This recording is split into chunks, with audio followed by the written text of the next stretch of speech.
Hello everyone, today topic is human resource management. आज हम करेंगे ह्यूमन रिसोर्स मैनेजमेंट के बारे में। इसके स्कोप क्या क्या होते हैं, रोल क्या रहेंगे and function of the human resource management.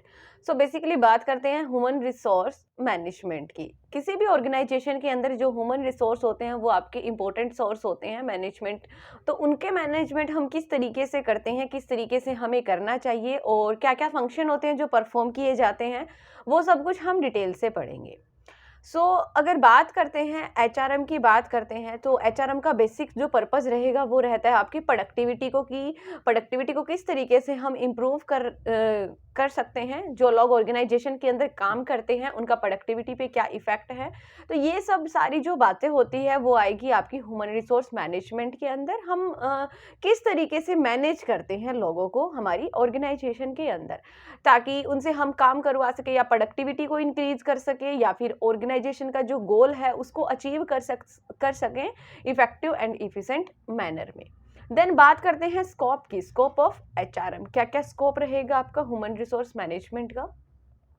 Human resource management का जो स्कोप है वो वाइड है और ये जो डील करता है किस किस से रिलेटेड, यानी कि जो एम्प्लॉयज़ हैं उनके talent acquisition, development and retention के ऊपर ज़्यादा फोकस करता है। और कौन कौन से एस्पेक्ट्स हैं, पर्सनल एस्पेक्ट्स जिसके अंदर आएगा आपका मैन पावर प्लानिंग की जाती है, रिक्रूटमेंट किया जाता है, सिलेक्शन किया जाता है, placement, transfer, promotion, training, development, lay off and retrenchment, remuneration, incentive, productivity etcetera.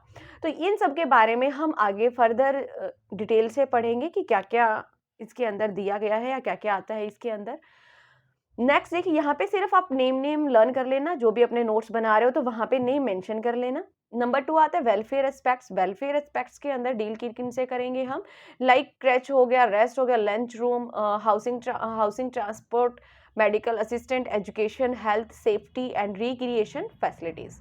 Next industrial relation aspect से, यानी कि इंडस्ट्री में के अंदर जो रिलेशनशिप होते हैं मैनेजमेंट और लेबर के बीच में, उनको भी कवर अप करता है। Union management relation, joint consultant, collective bargaining, grievance and disciplining procedure and settlement of disputes, यानी कि जो भी डिस्प्यूट्स हो जाता है मैनेजमेंट और एम्प्लॉयज के बीच में, उन डिस्प्यूट्स को सेटलमेंट करना ही आ जाता है आपका इंडस्ट्रियल रिलेशन के अंदर।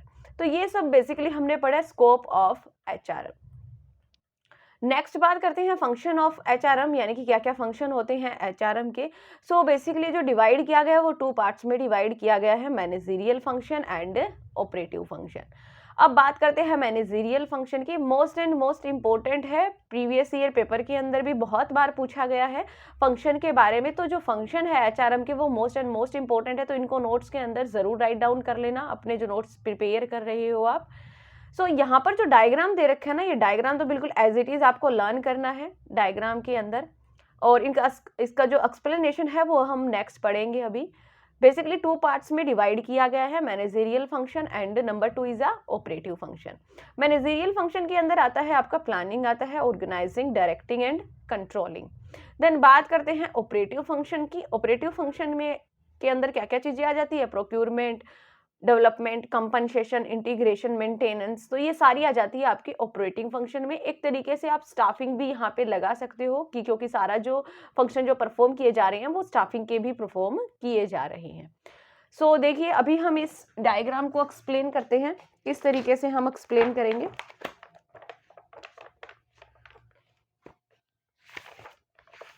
नंबर 1 आता है यहाँ पे मैनेजरियल फंक्शन। मैनेजरियल फंक्शन के अंदर फर्स्ट पॉइंट हमारा आएगा प्लानिंग। देखिए फर्स्ट पॉइंट क्या आता है, प्लानिंग।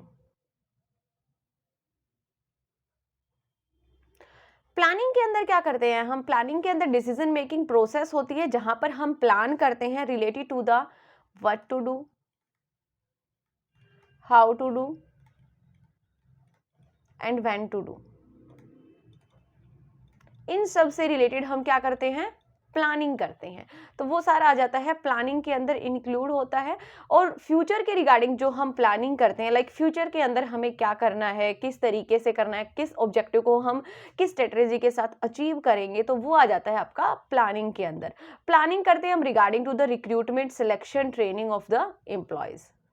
नेक्स्ट देखिए देन ऑर्गेनाइजिंग। ऑर्गेनाइजिंग के अंदर क्या आएगा? ऑर्गेनाइजिंग के अंदर आता है कि जहां पर हम ड्यूटीज असाइन करते हैं। देखिए यहां से आप अंडरलाइन कर लेना, assigning of different group of activity to different individual, यानी कि डिफरेंट ग्रुप ऑफ एक्टिविटीज को हम क्या कर रहे हैं, डिवाइड कर रहे हैं, या फिर डिफरेंट डिफरेंट इंडिविजुअल्स को हम असाइन कर रहे हैं, अथॉरिटी को डेलीगेट कर रहे हैं, वो आ जाता है आपका ऑर्गेनाइजिंग के अंदर।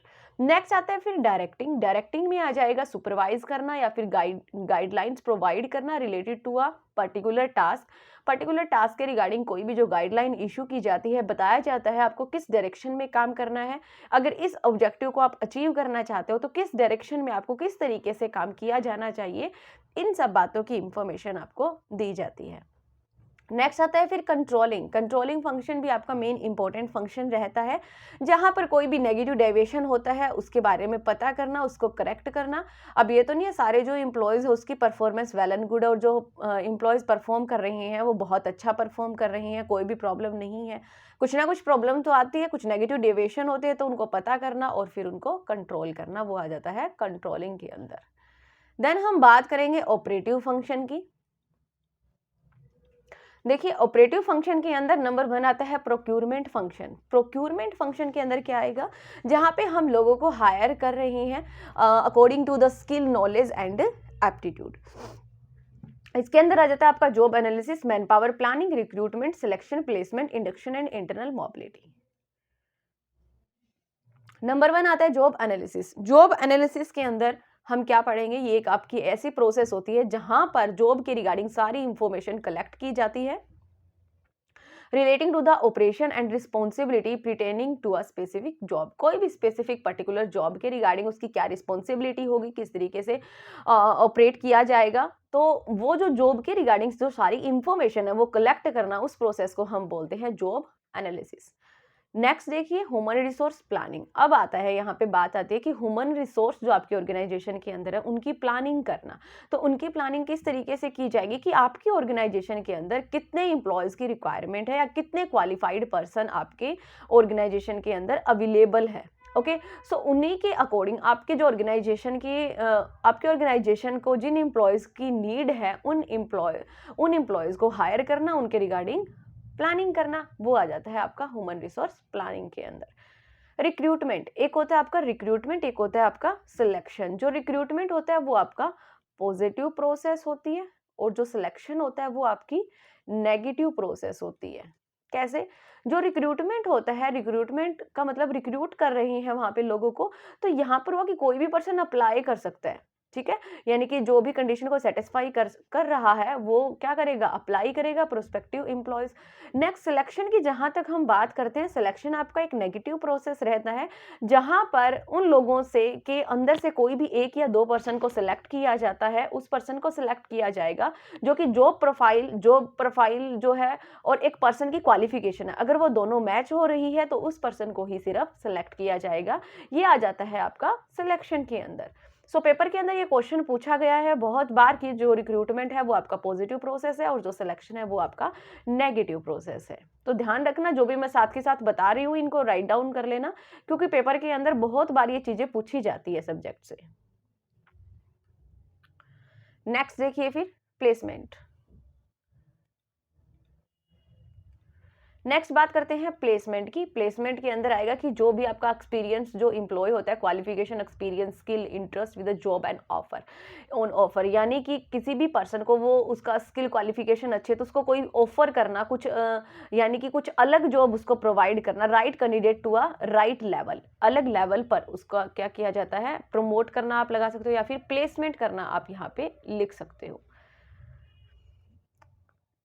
नेक्स्ट है आपका इंडक्शन और ओरिएंटेशन। इंडक्शन के अंदर आता है जब कोई भी जो नया एम्प्लॉय आपके ऑर्गेनाइजेशन के अंदर आता है ना, तो उसके लिए तो माहौल नया नया होता है, तो उसको पता नहीं होता, वहाँ के रूल एंड रेगुलेशन पता नहीं होता, इन्वायरमेंट पता नहीं होता।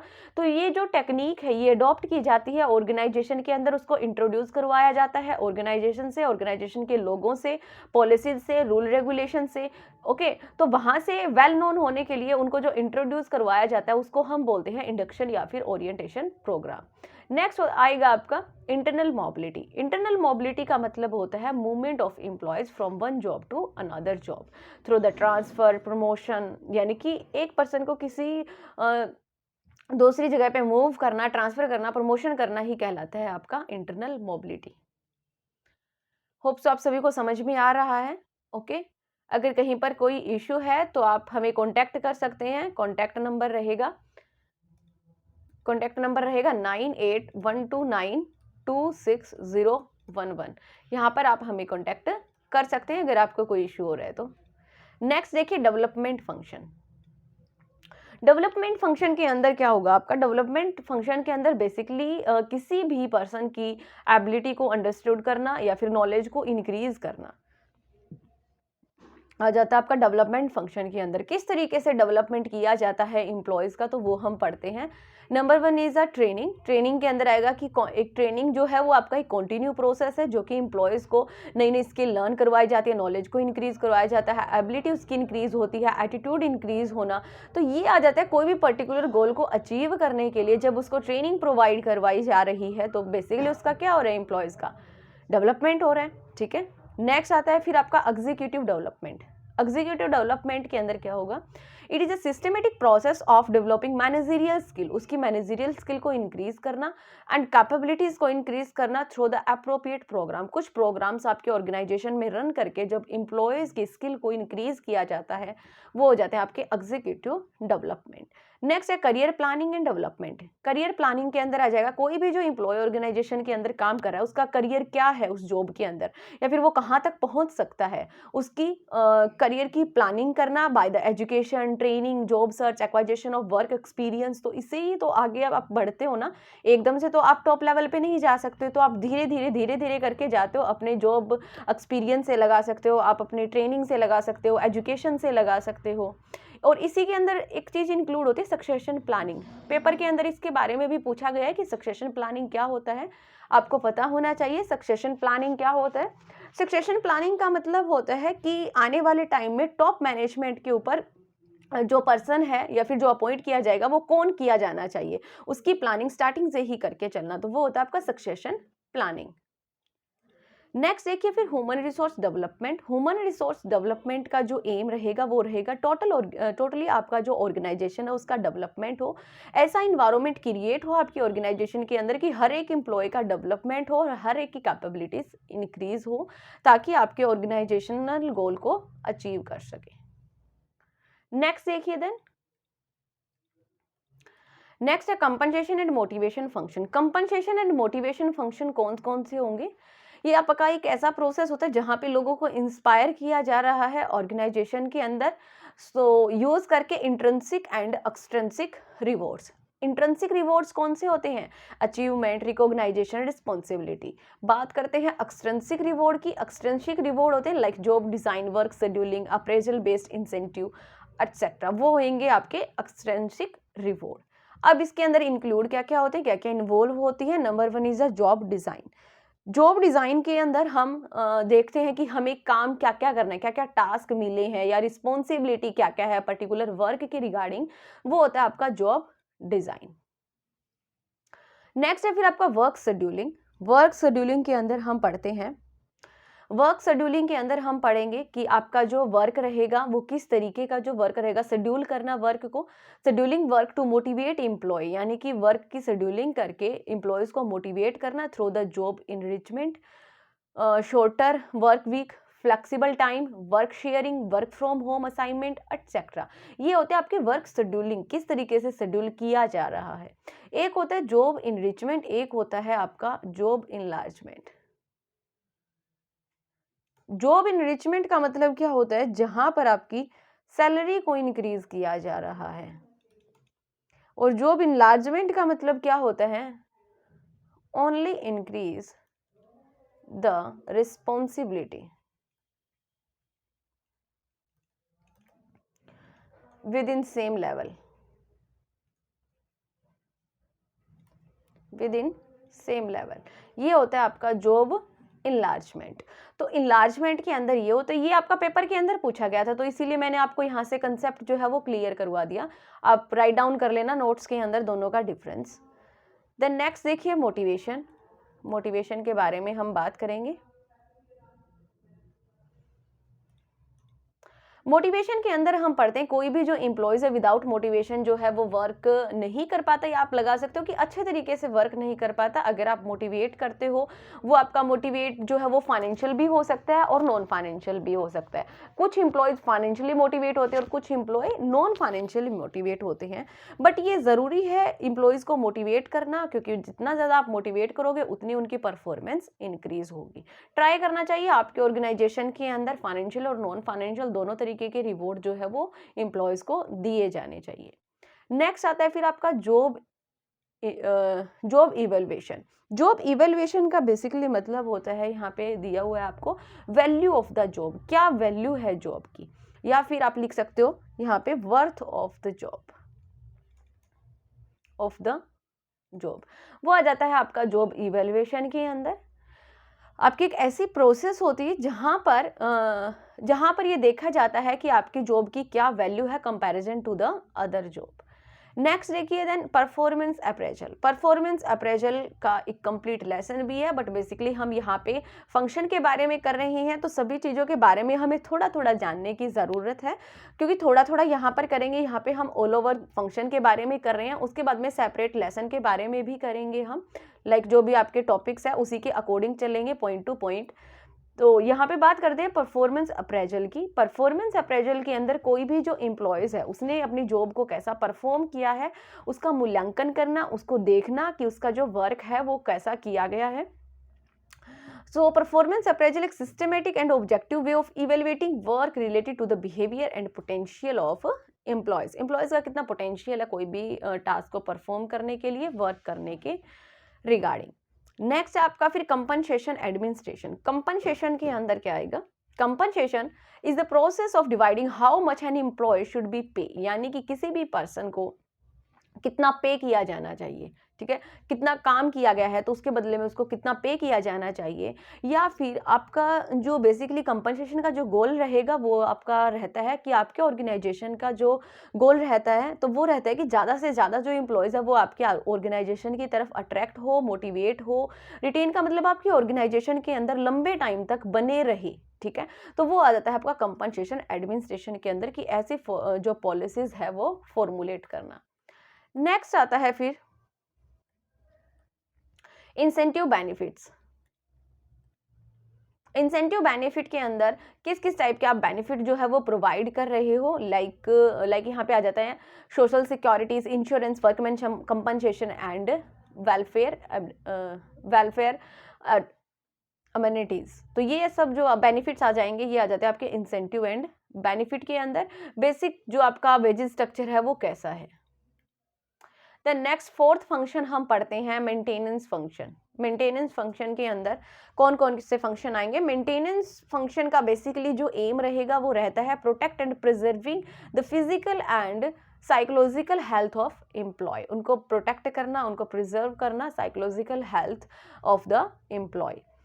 तो कैसे प्रिजर्व करेंगे, थ्रू द वेलफेयर मेजर, यानी कि वेलफेयर मेजर कौन कौन से होंगे, हेल्थ एंड सेफ्टी के रिगार्डिंग, एम्प्लॉयज़ की हेल्थ को ध्यान में रखना, उसकी सेफ्टी को ध्यान में रखना।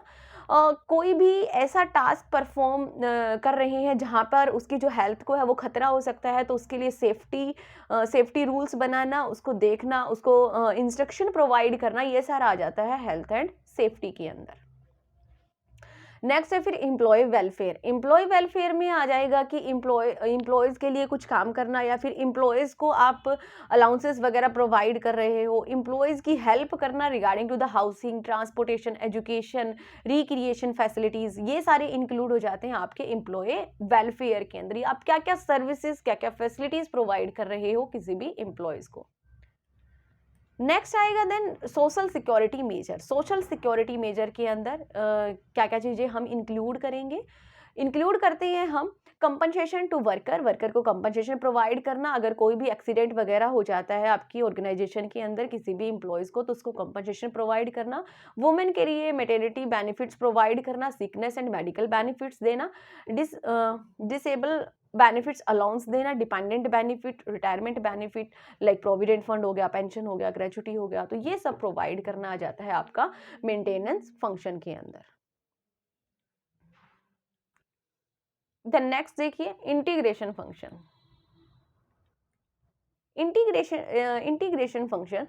इंटीग्रेशन फंक्शन के अंदर हम करेंगे कि किस तरीके से इम्प्लॉयज जो है वो आपस में कोऑर्डिनेट करके रहते हैं, तो कौन कौन से फंक्शन परफॉर्म किए जाते हैं, कौन कौन से फंक्शंस होते हैं।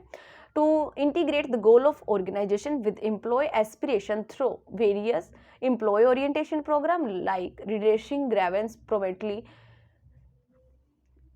instituting proper disciplinary measure, empowering people to decide things independently, increase a participation culture। आपके जो पार्टिसिपेशन जो कल्चर है उसको इंक्रीज करना, एम्प्लॉयज़ पार्टिसिपेट करें, उसके बाद जो है वो आपको डिसीजन बताए, सजेशन दे, तो ये सब सारा आ जाएगा आपका इंटीग्रेशन फंक्शन के अंदर। नंबर 1 आता है ग्रेवियंस रिड्रेशल। ग्रेवियंस रिड्रेशल के अंदर, ग्रेवियंस रिड्रेशल का मतलब होता है यहाँ पे शिकायत निवारण, यानी कि कोई भी जो शिकायत की गई है, कोई भी जो प्रॉब्लम है उसको उसका सॉल्यूशन करना। तो उसका जो सॉल्यूशन होगा, शिकायत जो होती है वो किस किस के रिगार्डिंग हो सकती है, वो होता है आपका वेजेस आवर्स और कंडीशन ऑफ द एम्प्लॉयज़, कि एम्प्लॉयज़ किस कंडीशन में काम कर रहे हैं। अगर वो कुछ बोल रहे हैं आपको तो उसका कुछ ना कुछ सॉल्यूशन करना, ठीक है, तो वो आ जाता है आपका ग्रेवियंस रिड्रेशल के अंदर। नेक्स्ट आता है डिसिप्लिन। डिसिप्लिन में आ जाएगा प्रॉपरली रूल रेगुलेशन प्रिपेयर करना, ऑब्जर्व करना कि क्या जो एम्प्लॉयज़ है वो प्रॉपर रूल रेगुलेशन को फॉलो कर रहे हैं या नहीं कर रहे। किसी भी पर्टिकुलर ऑब्जेक्टिव को अचीव करने के लिए रूल और रेगुलेशन को फॉलो करना ज़रूरी होता है। नेक्स्ट है team and team work. Team and team work के अंदर आ जाता है, बेसिकली ट्राई करना चाहिए ऑर्गेनाइजेशन के अंदर जो काम कर रहे हैं वो टीम वर्क में हो, क्योंकि जितना ज़्यादा काम जो वो टीम वर्क में होगा, पॉजिटिव एनर्जी के साथ होगा, तो आपका जो गोल है वो जल्दी अचीव होगा। लाइक इंडिविजुअल के गोल से आप अगर टीम में काम करते हो तो टीम में क्या होगा, डिफरेंट लोग होते हैं, तो डिफरेंट लोगों की कैपेबिलिटीज़ भी डिफरेंट होगी, अलग अलग सोचने का तरीका भी होगा, तो वो आपस में मिलजुल कर काम करेंगे तो आपके ऑर्गेनाइजेशन के लिए अच्छा होगा, अच्छे तरीके से काम कर सकते हैं। तो टीम मैनेजमेंट का जो वर्क होता है वो भी बहुत ज़रूरी होता है और ऑर्गेनाइजेशन के लिए भी बेनिफिशियल रहेगा। नेक्स्ट आता है इसके अंदर फंक्शन कलेक्टिव बार्गेनिंग। देखिए कलेक्टिव बार्गेनिंग के अंदर हम क्या पढ़ते हैं, collective bargaining is the process of agreeing on satisfactory labour contract between, यहाँ से अंडरलाइन कर लेना, between the management and union. जब मैनेजमेंट और जो यूनियन है उसके बीच में जब कोई कॉन्ट्रैक्ट होता है regarding to the wages, hours, promotion, discipline, lay off, benefit, vocation, rest pause and grievance procedure, वो आ जाता है आपका कलेक्टिव बार्गेनिंग के अंदर। नेक्स्ट आता है then employees participation and empowerment. Employees participation and empowerment के अंदर क्या क्या आ जाएगा, जो एम्प्लॉयज़ का जो पार्टिसिपेशन है वो ऑर्गेनाइजेशन के डिसीजन के लिए बहुत ज़रूरी होता है, क्योंकि जब तक एम्प्लॉयज़ का पार्टिसिपेशन नहीं होगा, जो एम्प्लॉयज़ है वो अपना 100% नहीं दे सकते या फिर ज़्यादा प्रोडक्टिविटी के साथ काम नहीं कर सकते, इसलिए ज़रूरी होता है एम्प्लॉयज़ का पार्टिसिपेशन होना। एम्प्लॉयज़ का पार्टिसिपेशन हो कि अगर आप कोई भी डिसीज़न लेते हो तो जो एम्प्लॉयज़ है वो भी अच्छे तरीके से काम करेंगे, क्योंकि उन्होंने ऑब्जेक्टिव जो है वो खुद सेट किया, और जो ऑब्जेक्टिव हम खुद सेट करते हैं तो उसको हम अचीव भी इजीली कर लेते हैं। नेक्स्ट देखिए देन, नेक्स्ट है आपका trade union and employee association. Trade union and employee association, trade union एक आपके एसोसिएशन होती है जहाँ पर जो लेबर है या फिर जो एम्प्लॉयज़ है उसकी एक एसोसिएशन हो ना, जहाँ पर अगर कोई भी उनको कोई प्रॉब्लम होती है तो वो मैनेजमेंट के साथ डिस्कस करते हैं, उनको बताते हैं कि क्या प्रॉब्लम है आपको, ठीक है, और किस तरीके से उसका सॉल्यूशन हो सकता है। नेक्स्ट आपका इंडस्ट्रियल रिलेशन। इंडस्ट्रियल रिलेशन के अंदर जैसे हम पहले भी बात करके आए हैं कि आपके ऑर्गेनाइजेशन के अंदर दो पार्टीज मेन होती है, लेबर एंड मैनेजमेंट, और लेबर और मैनेजमेंट दोनों के बीच में ही पॉजिटिव रिलेशनशिप होना बहुत ज़रूरी होता है, क्योंकि अगर मैनेजमेंट ये सोचेगी कि जो लेबर है वो काम नहीं कर रही, लेबर सोचेंगे कि जो मैनेजमेंट है वो हमें वेजेस सही नहीं दे रही, हमें बोनस नहीं दे रही, तो अगर दोनों के अंदर कन्फ्लिक्ट होगा तो आपकी ऑर्गेनाइजेशन की प्रोडक्टिविटी को इंक्रीज आप नहीं कर सकते। तो इसके लिए ज़रूरी है कि दोनों के बीच में पॉजिटिव रिलेशनशिप होना चाहिए। दोनों के बीच में पॉजिटिव रिलेशनशिप होगा तो काम जो है वो इजीली होगा और आपकी ऑर्गेनाइजेशन ग्रो भी करेगी। देन नेक्स्ट आता है history of personal and human resource management. क्या हिस्ट्री रहती है हिस्ट्री की, जहां तक हम बात करेंगे पीरियड ऑफ द 1920 टू 30, एम्फेसाइसिस का मतलब होता है यहाँ पे फोर्स, यानी कि ज़्यादा बेसिकली जो फोर्स है वो कहाँ पे किया गया है, स्टेटस क्या रहता था और रोल क्या होता है। ओके, सो एम्फेसाइज के अंदर हम करेंगे यहाँ पर जो ह्यूमन रिसोर्स मैनेजमेंट का जो फोर्स ज़्यादा रहता था, कहाँ पे रहता था, welfare management, paternal practices. Status क्या रहता, क्लरिकल जॉब, और रोल के अंदर आएगा वेलफेयर एडमिनिस्ट्रेशन या पुलिसमैन। 1940 के अंदर labour, welfare, industrial relation, personal administration. Status रहता था यहाँ पे एडमिनिस्ट्रेटिव जॉब का। रोल क्या रहता था, अप्रेजल का, एडवाइजर का, मीडिएटर, लीगल एडवाइजर या फिर फायर फाइटिंग। नेक्स्ट फिर आ जाता है यहाँ पे 1960 टू 1990। ठीक है, तो यहाँ पे एम्फसाइज ज्यादा कहाँ पे किया गया था, organisational efficiency and effectiveness, human value, aspiration, dignity and usefulness. Status क्या रहता था, development work, training, integrator, educator, और रोल जो आएगा यहाँ पे चेंज एजेंट का। नेक्स्ट फिर 1990 to 2000, incremental productivity gain through the human assets, proactive, growth oriented job, developer, council, coach, mentor, problem solver. तो ये यहाँ पे आपको डिफरेंट डिफरेंट टाइप के रोल दिए गए हैं डिफरेंट डिफरेंट पीरियड के अंदर, आप इनको एक बार रीड आउट कर लेना। ठीक है, तो आज के लेक्चर के अंदर इतना ही। Thank you everyone.